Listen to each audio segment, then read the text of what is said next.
ప్రభు అయిన యేసుక్రీస్తు నామంలో మీ అందరికీ కూడా నా హృదయపూర్వకమైన వందనాలు. ఈరోజు నేను మీతో ఒక మాటను పంచుకోవాలని నేను మీ ముందుకు వచ్చాను. మత్తయి సువార్త 6వ అధ్యాయము 32వ వచనాన్ని కనుక మనం చదివినట్లయితే, ఇవన్నీ మీకు కావాలనని మీ పరలోకపు తండ్రికి తెలియను అంటున్నారు. ప్రభు అయిన యేసుక్రీస్తు వారు ఈ మాట చెప్తున్నారు. ఈ మాట ఎందుకు చెప్పారని కనుక మనం ఆలోచన చేసినట్లయితే, దాని పైన వచనంలో 30వ వచనం దగ్గర నుంచి కనుక మనం చదివినట్లయితే, నేడుండి రేపు పొయ్యిలో వేయబడు అడవి గడ్డిని దేవుడిలాగు అలంకరించిన ఎడల అల్ప విశ్వాసులారా, మీకు మరి నిశ్చయముగా వస్త్రములు ధరింపజేయును కదా. కాబట్టి ఏమి తిందుమో, ఏమి త్రాగుదుమో, ఏమి ధరించుకుందుమో అని చింతింపుకుడి. అన్యజనులు వీటన్నిటిని విషయమై విచారింతురు. అన్యజనులు వీటన్నిటి విషయమై విచారింతురు. వీటన్నిటి విషయం అండి, ఏమి తిందుమో, ఏమి త్రాగుదుమో, ఏమి ధరించుకుందుమో అని ప్రతి నిమిషం ఉదయం లేచిన దగ్గర నుండి రాత్రి పడకల మీదకు వెళ్ళేంత వరకు కూడా ఏమి తిందుమో, ఏమి ధరించుకుందుమో, ఏమి త్రాగుదుమో అనే ఆలోచనే ఉంటుంది. కానీ పరలోకపు తండ్రికి మనకు ఏమి కావాలో, లేకపోతే మనకు లోపల మనం ఏమి కోరుకుంటున్నామో, ఏమి ఆశపడుతున్నామో మన పరలోకపు తండ్రికి ముందుగానే తెలియను అంటున్నారు.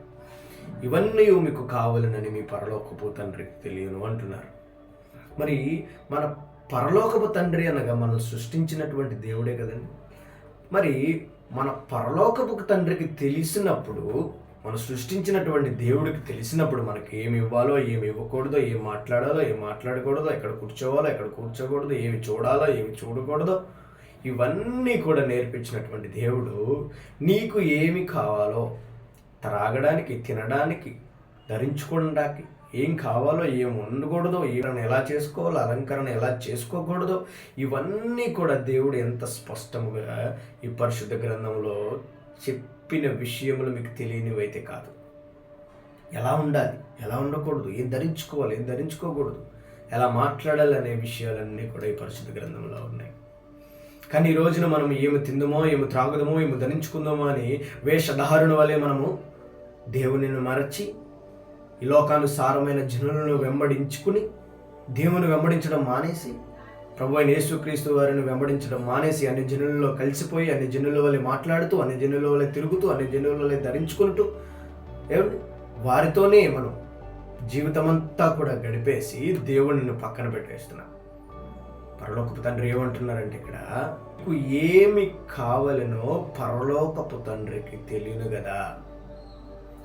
ఈరోజు ఉండేటటువంటి మనం చూసేటటువంటి అడవిలో గడ్డి కొన్ని మనం చూసినట్లయితే ఎంత అందమైన పువ్వులతో ఉంటాయండి. అడవిలో ఎంత అందమైన పువ్వులు, మంచిగా కొన్ని రకాలైనటువంటి పువ్వులు మనం చూసినట్లయితే వాటిని చూడంగానే మనలో ఒక ఆనందం కలుగుతుంది. ఆడవారికైతే మరి ఇష్టంగా పెరుగుతూ ఉంటుంది వాటి మీద. మగవాళ్ళంత పట్టించుకోరేమో, కానీ ఆడవాళ్ళకి ఎంతో ఇష్టముగా వాటి మీద ప్రేమ కలుగుతుంది. కానీ వాటినే దేవుడు ఇక్కడ అంటున్నారు అన్నమాట. మీరు కనుక 30వ అధ్యాయంలో చూస్తే, నేడుండి రేపు పొయ్యిలో వేయబడు అడవి గడ్డెను దేవుడిలాగా అలంకరించిన ఎడల అల్ప విశ్వాసులారా, మీకు మరి నిశ్చయముగా వస్త్రములు ధరింపజేయను కదా. అడవిలో ఉన్నటువంటి గడ్డికే ప్రభు అయిన యేసుక్రీస్తు వారు అంత అలంకరణగా, అంత మంచిగా, వాటికి అంత మనులకు ఇంపుగా, అంత అందంగా తయారు చేశారే. నీకు దుస్తులు ఇవ్వలేరా? త్రాగడానికి నీరు ఇవ్వలేరా? తినడానికి తిండి పెట్టలేరా? ధరించుకునడానికి దుస్తులు ఇవ్వలేరా? ఏమండి, అల్ప విశ్వాసులు అండి. మనం ఏం చేస్తామంటే, మీరు అదే అధ్యాయంలో చూసినట్లయితే, దాన్ని కొంచెం కిందకి మనం మాట్లాడుకున్నట్లయితే, దాంట్లో 33వ అధ్యాయం నుంచి 34వ అధ్యాయం వరకు మాట్లాడుకున్నట్లయితే, కాబట్టి మీరు ఆయన రాజ్యమును నీతిని మొదట వెతుకుడి, అప్పుడన్నీ మీకు అనుగ్రహించబడును. ఇక్కడ ఏమంటున్నారు చూడండి, వీటన్నిటిని వెతకడం మానేసి, వీటన్నిటిని మనం ఇప్పటి వరకు మాట్లాడుకున్నటువంటి అన్నిటినీ కూడా వదిలేసి మనం మొదటిగా దేవుని నీతిని, దేవుని రాజ్యాన్ని వెతకాలి. మన నిజమైన దేవుడు ప్రభు అయిన యేసు క్రీస్తు వారు మాత్రమే అని ఎన్నిసార్లైనా, ఎన్ని సంవత్సరములైనా, ఎంతమంది ముందైనా నేను చెప్పగల ధైర్యము, చెప్పగల వివేకము, చెప్పగల జ్ఞానము నాకున్నది. ఎందుకంటే పరిశుద్ధమైన గ్రంథములో ఎట్టి రీతిగా చెప్పబడినవో అట్టి రీతిగానే జరుగుతున్నామని మీ అందరికీ కూడా తెలుసు. ఇక్కడ నేను ఈ వీడియోలో ఒక మాట నేను చెప్పాలని ఆశపడుతున్నాను. అదేంటంటే, ఇక్కడ మనం చూసినట్లయితే ఎంతోమంది ప్రభు అయిన యేసుక్రీస్తు వారు నమ్ముకున్నారు, అవునండి. కానీ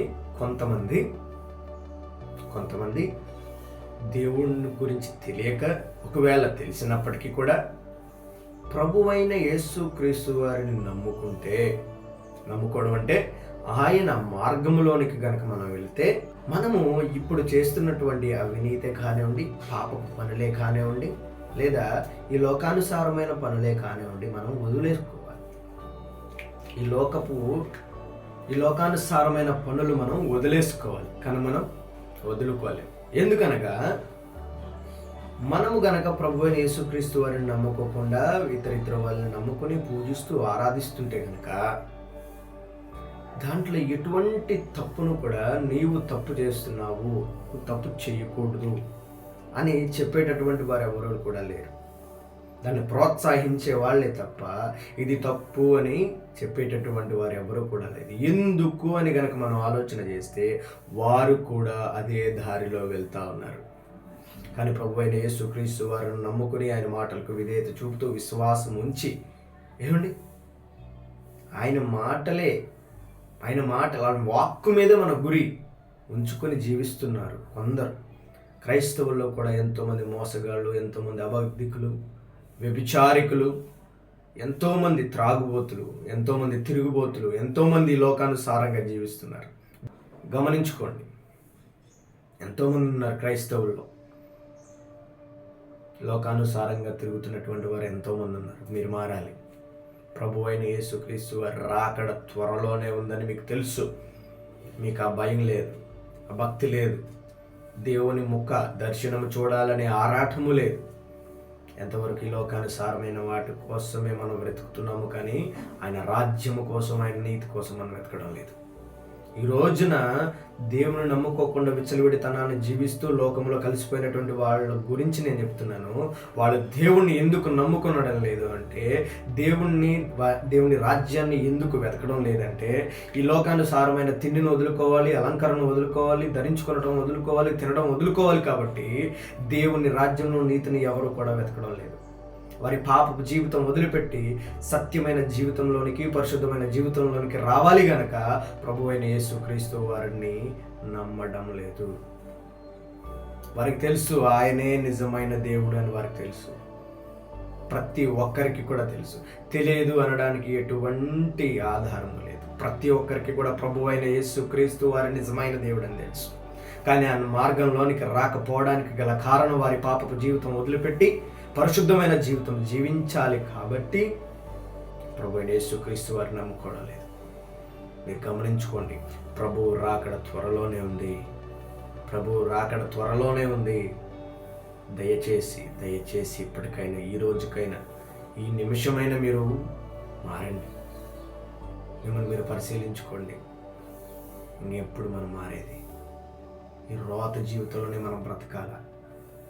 ఈ పాపపు జీవితంనే మనం జీవితాంతము జీవించాలా? ఈ అవినీతిపరమైన జీవితంనే మనం జీవించాలా? ప్రభువైన యేసుక్రీస్తు వారిని నమ్ముకుంటే పరిశుద్ధపరచబడతాం, పరిశుద్ధమైన జీవితాన్ని జీవిస్తాం అని మనకు తెలియకపోయినా అనేకులు చెప్తున్నారు కదా. మనం మారి చూద్దాం అనే ఆలోచన మీలో కలిగితే కనుక దేవుడు మిమ్మల్ని ఆశీర్వదిస్తాడు. దేవుని రాజ్యాన్ని, నీతిని మీరు వెతకండి. దయచేసి మీరు మారాలని నేను కోరుకుంటున్నాను. ఈ చిన్న మాటలు దేవుడు దీవించును కాక. ప్రార్థన చేసుకున్నాం. కళ్ళు మూసుకోండి. పరిశుద్ధుడా, ప్రేమగల తండ్రి, ఈ అవకాశాన్ని ఇచ్చినందుకు మీకు స్తోత్రాలు ప్రభువా. ఇప్పటి వరకు నీ బిడ్డలతో మీరు మాట్లాడిన దాన్ని బట్టి మీకు కృతజ్ఞతాస్తుతులు చెల్లించుకుంటున్నాను నాయన. ఇంతవరకు నన్ను, మమ్మల్ని వీడియో వీక్షిస్తున్న వారందరినీ కూడా ఆయన సజీవ లెక్కలో ఉంచినందుకు మీ కృతజ్ఞులై ఉన్నాను ప్రభువా.